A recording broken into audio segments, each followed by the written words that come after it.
Wagah border पर कौमी परचम उतारने की पुरवकार तकरीब। फिजा कौमी तराने से गूंज उठे, शहरियों का मिली जोशो जज्बात दीदनी। पाकिस्तान जिंदाबाद के फलक शगाफ नारे। पंजाब रेंजर्स की खवातीन की भी मर्दों के शाना बशाना परेड। ए वतन तू सलामत रहे ता कयामत रहे। एबीएन न्यूज की जानिब से अहले वतन को जश्न आज़ादी मुबारक। मुल्क भर में भरपूर मिली जोशो जज्बे के तहत जश्न आज़ादी मनाया जा रहा है। मुल्क भर की मसाजिद में मुल्की तरक्की, यकजहती, अमन और खुशहाली के लिए खुसूसी दुआएं। मज़ार कायद और मज़ार इकबाल पर गार्ड्स तब्दीली की पुरवकार तकरीब। मज़ार इकबाल पर पाक फौज के दस्ते ने रेंजर्स की जगह गार्ड्स के एजाजी फराइज संभाल लिए।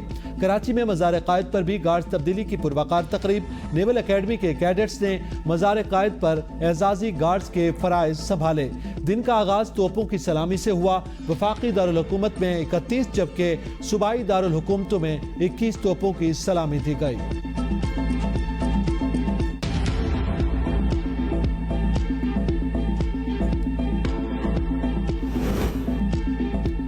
अनवारुल हक काकड़ मुल्क के 8वें निगरान वज़ीर आज़म बन गए। ओहदे का हल्फ उठा लिया। सदर ममलिकत आरिफ अलवी ने हल्फ लिया।